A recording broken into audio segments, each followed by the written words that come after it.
और वो जब भागा तो हमारा भाई भी चला गया। हम भी प्रेम में बस अपने भाई के पीछे पीछे दौड़े चले गए। और जब वहां गए तो जो राक्षस था वो एक गुफा में घुस गया। हमारा भाई बाली बोला, ऐसा करो तुम यहाँ एक पाक तक खड़े होकर देखना, और अगर मैं एक पाक में नहीं आ जाऊंगा, एक पाक का मतलब 15 दिन, परिठस मोहि एक पखवाड़ा, एक पक्ष तक तुम देखते रहना 15 दिन तक, और जब मैं नहीं आऊंगा तो तुम समझ जाना कि बाली मर चुका। सुग्रीव ने कहा, महाराज उन्होंने एक पाक कहा था, और पाक क्या मास दिवस कहाँ रहे हो खरारी, मैं पूरे 1 महीने तक वहां खड़ा रहा, और जब वो नहीं आए तो मैं वहां एक पत्थर रखकर और चला आया। और जब वो 1 महीने बाद आए तो उन्होंने हमको दौड़ाकर बहुत मारा, बहुत पिटाई किए, तभी से मैं उनके डर से इस पर्वत पर हूँ, और हमारा राजपाट पत्नी सब छीन लिए। भगवान बोले, ऐसा करते हैं, हम तुम्हारी पत्नी दिलवा देते हैं और तुम हमारी पत्नी दिलवा दो। बोला, महाराज बिल्कुल सही करें, आप हमारी पहले दिलवाओ, फिर हम आपकी दिलवा देंगे। बंधुओं, जीव की यही दशा है। भगवान से जाता है, कहता है, प्रभु पहले आप हमारा कार्य करो, फिर हम आपका करेंगे। माताएं भी गीत भी गाती हैं तो कहती हैं, माँ मुरादे पूरी कर दो, हलवा बांटूंगी। हमारी मुराद पहले पूरी कर दो तो हलवा बांटूंगी, और अगर नहीं पूरी हुई तो माँ भूखी। भगवान से भी हम लोग शर्त रख देते हैं, आप हमारा कार्य करो तो हम आपका करेंगे। सुग्रीव ने भी कहा, महाराज आप हमारा कार्य करो तो हम आपका कार्य करेंगे। भगवान बोले, चलो हम पहले तुम्हारा कार्य कर देंगे। सुग्रीव ने कहा, लेकिन प्रभु दिक्कत है। बोले, क्या दिक्कत? बोले, जो बाली है वो बहुत बलशाली है, आज तक कोई उसको जीत नहीं पाया। हाँ, इतना बलशाली कि रावण को 6 महीने कांख में दबाकर घूमता था। एक बार रावण उससे युद्ध करने गया, पूरा विश्व जीत लिया था रावण। रावण गया जब बाली के पास, बाली से युद्ध करने, तो बाली ने कहा, देखो भैया हमको अभी समय तो है नहीं, इसीलिए युद्ध मत करो। रावण ने कहा, पहले हमसे युद्ध कर। बाली ने कहा, अच्छा रुको। बाली रावण को पकड़कर और कांख में दबाकर पूरी सृष्टि की परिक्रमा किया। अगर कोई मिलता तो उसको निकाल कर दिखाता, ये देखो रावण को हम रखे हैं। और वहां से 6 महीने जब परिक्रमा की, इतना बलशाली। सुग्रीव ने कहा, प्रभु उससे जीत पाना मुश्किल हो जाएगा।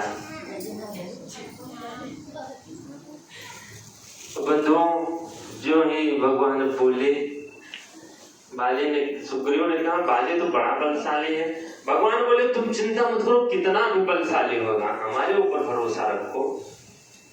सुग्रीव को भगवान के ऊपर भरोसा नहीं था, जैसे हम लोगों को भगवान के ऊपर तो भरोसा होता नहीं, क्या भगवान हमारा दुख दूर कर देंगे। ऐसे सुग्रीव की भी दशा हमारे लोगों जैसे।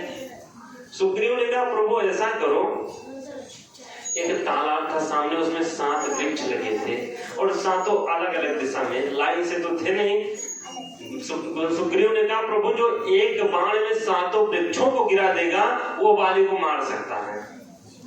भगवान बोले, चिंता मत करो। भगवान एक बाण निकाले और एक ही बाण में 7 वृक्ष धराशायी हो गए। बाली ने कहा, सुग्रीव ने कहा, प्रभु अब हम मान गए, अब चलो आप बाली को मारो। भगवान वहां से गए, जो ही सुग्रीव को लेकर बाली को मारने, तो भगवान बाली से, सुग्रीव से बोले, अब जाओ तुम बाली को ललकारो। सुग्रीव गया बाली को ललकारने, बोला, ए बाली निकल। और जो ही सुग्रीव का निकल, बाली तो समझ गया कि आज सुग्रीव आया है लड़ने। बाली तुरंत दौड़ा तो उसकी पत्नी हाथ पकड़ ले, रुको, कहाँ जा रहे हो? बोला, सुग्रीव को पहले हम भगा दें। बोली, तुम उनके पास मत जाओ, क्योंकि वो अकेले नहीं है, उनके साथ जो आए हैं कोई साधारण नहीं है। सुन पति जिन्हें मिले सुग्रीवा, ते दो बंद तेज भले शिवा। वो दोनों भाई इतने तेज और बलशाली हैं कि उनसे जीत पाना मुश्किल है। कालहु जीत सकै संग्रामा, उनसे युद्ध में काल को भी वो जीत लेते हैं, इसीलिए तुम मत जाओ लड़ाई करने। बाली ने अपनी पत्नी से बोला, देवी कहा बाली सुने भीरु प्रिय समदर्शी रघुनाथ। अगर वो साक्षात भगवान होंगे तो भगवान समदर्शी हैं। जिस दृष्टि से वो सुग्रीव को देखेंगे उसी दृष्टि से हमको भी देखेंगे, और अगर वो हमको मार भी देंगे, जो कदाच मोहि मारी है तो पुण्य हो विश्वनाथ, अगर वो मार भी देंगे तब भी हमारा कल्याण है। यहाँ से बाली चला और जो है सुग्रीव को देखा। सुग्रीव तो सोचा अभी भगवान मारेंगे इसको, लेकिन सुग्रीव को दौड़ाकर एक घूसा मारा जोरदार, और जो ही घूसा मारा मुटका मारे महाधुनि गिरजा, और जो ही खूब जोर का गरजा। यहाँ से सुग्रीव भागा व्याकुल होकर। तब सुग्रीव विकल होई भागा, मुष्ठे प्रहार वज्र सम लागा। सुग्रीव भागा, बोला प्रभु अब हम नहीं जाने वाले। भगवान से बोला, प्रभु आप भी नहीं बचा सकते हो इससे। भगवान बोले, अरे तुम लड़ो तो पहले। बोला, महाराज एक मुक्का पड़ा है, अगर दूसरा पड़ गया होता तो तीसरा मारने की जरूरत ना पड़ती, इसीलिए अब हम जाने वाले नहीं है। भगवान ने सुग्रीव का शरीर स्पर्श किया, उसका दर्द खत्म हुआ। सुग्रीव से बोले, देखो हम इसलिए नहीं मारे तुम उसको, क्योंकि तुम दोनों जब लड़ने लगे तो हम समझ नहीं पाए कौन सुग्रीव है कौन बाली है, क्योंकि एक रूप भ्राता तुम दोनों भाई एक रूप के थे, इसलिए हम भटक गए किसको मारे। ऐसा करो, तुमको हम माला पहना देते हैं, अब की बार जाओ तो अब हम समझ जाएंगे माला पहने सुग्रीव गए। अब माला पहनाए भगवान, यहाँ से सुग्रीव गया और फिर ललकारा। अब फिर बाली सोचा कि फिर ये भगेगा। अच्छा, सुग्रीव के अंदर एक बहुत बड़ी कला है, भागने वाली, भागता बहुत तेज है। बाली सोचे भाग जाएगा कि भागने भी नहीं दूंगा इसको। और अब की बाली सुग्रीव को पकड़ा और पटक दिया, नीचे पटक कर, और जो ही मारना शुरू किया। बहु छल भल सुग्रीव करी, अब की बहुत छल भल किया, लेकिन ही हारा भयमान, हृदय में हार गया। सोचा अब तो मरना ही है। और बंधुओं, जो ही भगवान समझे कि अब ये अपने बल पर नहीं है, अब हमारा बल देख रहा है, तब भगवान वहां से बाण ताने और बाली को एक बाण मारे। देखिए, भगवान हमारी सहायता करते कब है? जब हम देखते हैं, भगवान देखते हैं कि ये जीव अब हमारे भरोसे रह गया, तभी भगवान हमारी सहायता करते हैं। बाली को देखे अभी तो हमारे भरोसे है, भगवान जो बाली को मारे। परा विकल महेश्वर के लागे, व्याकुल होकर गिर पड़ा। भगवान पहुंचे उसके पास, पुण्य उठे बैठ देखी प्रभु आए, फिर उठकर बैठ गया। इतना बलवान कि भगवान का बाण लगने के बाद भी उठकर बैठ गया और भगवान से कहने लगा, प्रभु एक बात बताओ, तुम धर्म के कारण अवतार लिए थे, धर्म हेतु अवतरो गोसाई, और मारे हो मोहि व्याधि की नहीं, आपने हमको छिपकर मारा बहेलिए की तरह। कम से कम धर्म के लिए अवतार लिए तो धर्मात्मा होना चाहिए। भगवान कहने लगे कि तुमको हमने इसलिए मारा क्योंकि अनुज वधु भगनी सुत नारी, सुन सठ कन्या समय चारी, और इन्हें कुदृष्ट बिलो कई जोई, ताहि पथे कछु पाप न होई। अनुज वधु छोटे भाई की पत्नी, बहन और बेटे की पत्नी, ये सब कन्या के समान होती, बेटी के समान, और इन्हें कुदृष्ट बिलो कई जोई, ताहि पथे कछु पाप न होई। अगर कोई इनको कुदृष्टि से देखता है तो उसको मारने से कोई पाप नहीं लगता। बाली कहने लगा, प्रभु ये जो धर्म आप बता रहे हो ये तो मनुष्यों पर लागू होता है, हम तो बंदर हैं, हमारे ऊपर तो ये सब धर्म लागू नहीं होता। अब बड़ा बुद्धिमान था बाली। भगवान बोले, अरे मूर्ख, तुम्हारी पत्नी तुमको समझा रही थी, मोड़ तो ही अतिशय अभिमाना, इतना अभिमानी कि तुम्हारी पत्नी अंदर समझा रही थी फिर भी तुमने नहीं सुना। बाली ने कहा प्रभु वो तो हमको बेडरूम में समझा रही थी, तुमको कैसे पता चल गया बाहर? लक्ष्मण जी ने कहा तुम अभी भगवान को समझ नहीं पाए कौन है। बाली ने कहा कौन है? बोले ये वही है जो बिनु पद चलाई सो नहीं बिनु काना, बिनु पद चलाई सो नहीं बिनु काना, कर बिनु कर्म करहि विधि नाना, कर बिनु कर्म करहि विधि नाना, आनंद रहित सकल रस भोगी, आनंद रहित सकल रस भोगी, बिनु मानी भक्ता बड़ जोगी, बिनु मानी भक्ता बड़ जोगी। भगवान हनुमान जी लक्ष्मण जी समझाए कि वही बिनु पद चले सुने बिनु काना, ये बिना पैर के हर जगह पहुंच जाते हैं और बिना कान के सब कुछ सुन लेते हैं, इसीलिए सब जानते हैं। बाली ने कहा प्रभु अब जब सब जानते हो तो तुमसे हमारी चालाकी तो चलने वाली नहीं, लेकिन एक बात और है, मैं पहले पापी था लेकिन क्या आज भी मैं पापी हूँ? आप तो कहते हो सन्मुख हो ये जीव मोहि जबहि, जन्म कोटि विनाशहि तबहि। जो आपके सामने जीव पड़ जाता है उसके करोड़ों जन्मों के पाप नष्ट हो जाते हैं, और मैं इतनी देर से आपके सामने पड़ा बैठा बोल रहा हूँ, क्या हमारे पाप अभी भी नहीं खत्म हुए?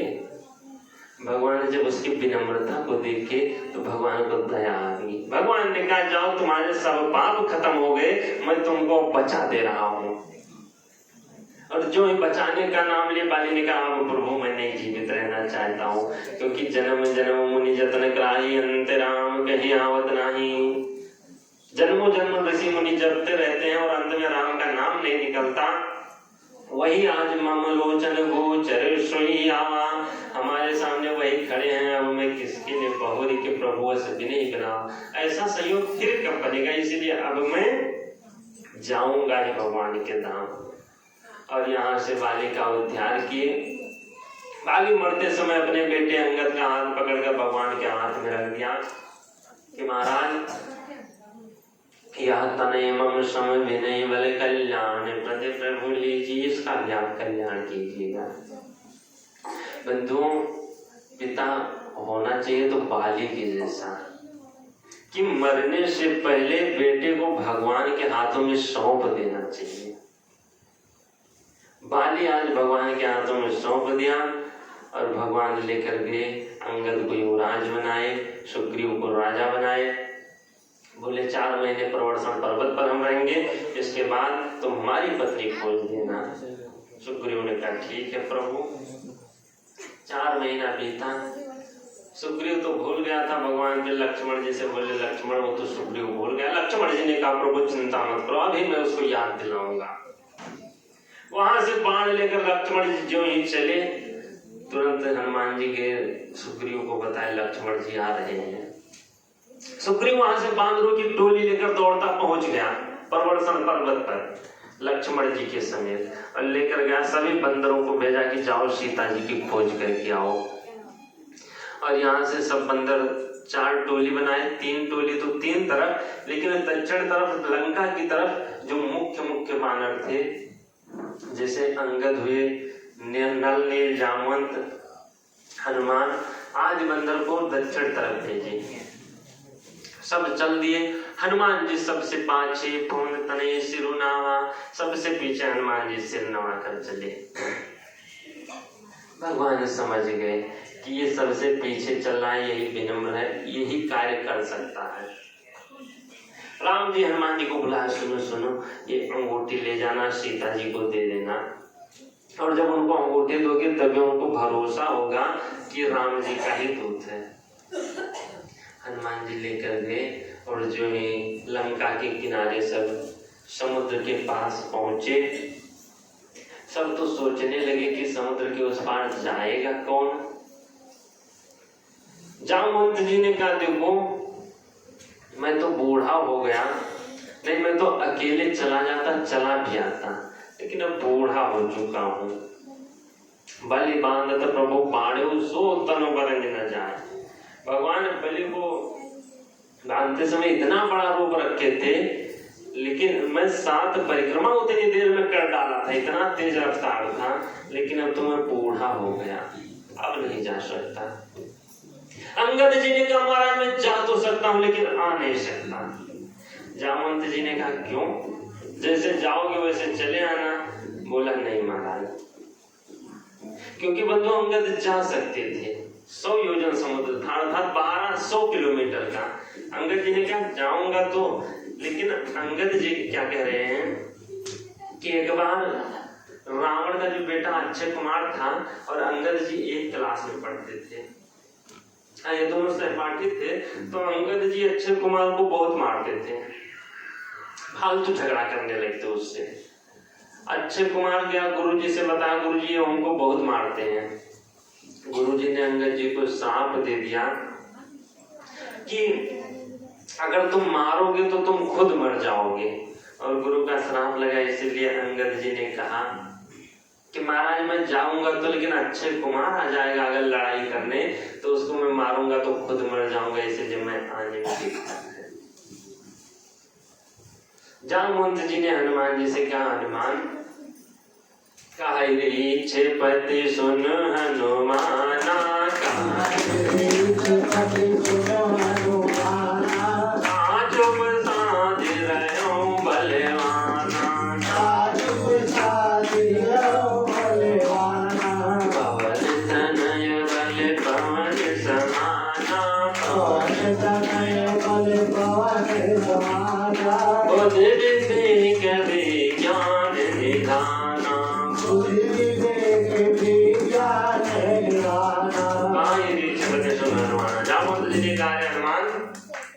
तुम क्यों नहीं जा रहे हो? कहाँ चुप प्रसाद चुपचाप तुम क्यों बैठे हो? हनुमान जी ने कहा महाराज क्या करें? बोले कौन सब कार्य कठिन है महाराज, तुम्हारे लिए कौन सा कार्य कठिन है इस संसार में? हनुमान जी ने कहा हम कोई काम काज करने नहीं आए इस संसार में, हम तो आए हैं भगवान का भजन करने। जामवंत जी ने कहा ये काम काज नहीं है, ये राम काज लगी तब अवतारा, ये तो राम जी के कार्य के लिए तुम्हारा अवतार हुआ है और ये राम जी का कार्य है। क्यों ही हनुमान जी सुने राम जी का कार्य सुनते ही भयो पर्वताकारा, हनुमान जी खूब बड़ा हो गए। हनुमान जी ने कहा महाराज जल्दी बताओ क्या करना है? कहो तो मैं लंका उखाड़ लाऊं और रावण को मारकर सहायकों सहित लेकर चलाऊं, जो बोलो मैं सो कर सकता हूं। जिस पर्वत पर लंका बसी हो तो मैं वो पर्वत ही उखाड़ कर लेकर चलाऊं। जामवंत जी ने कहा सुनो वहां जाना, तोड़ फोड़ मत करना, रावण को छूना भी मत, जाना बस केवल इतना करम तात तुम जाई, सीता देख कहां सुधि आई। केवल जाना तो सीता जी को देखकर पता लगा कर चले आना, बाकी कुछ नहीं करना। हनुमान जी ने कहा ठीक है। बंधु हनुमान जी भी चले तो बूढ़े से पूछ कर ही चले। कहीं भी कोई कार्य करना हो तो बिना बुजुर्ग से पूछे नहीं करना चाहिए, एक कथा कहती है। लेकिन आजकल तो बुजुर्ग को कुछ मानने वाले नहीं है लोग। हम पहले भी कथा में बताए हैं कि जितना दिमाग बूढ़ों के पास होता है सोचते रहे लड़के। एक बार ऐसे घटना घटी, एक ट्रेन में एक बाबा जी बैठे हुए थे। अब जब ट्रेन में बाबा जी बैठे, अब 10-12 लड़के चढ़ गए ट्रेन में, उसी डिब्बे में। ट्रेन चलने लगी, लड़के सोचे भैया मजा तो नहीं आ रहा है। बच्चों ने कहा मजा कैसे आए?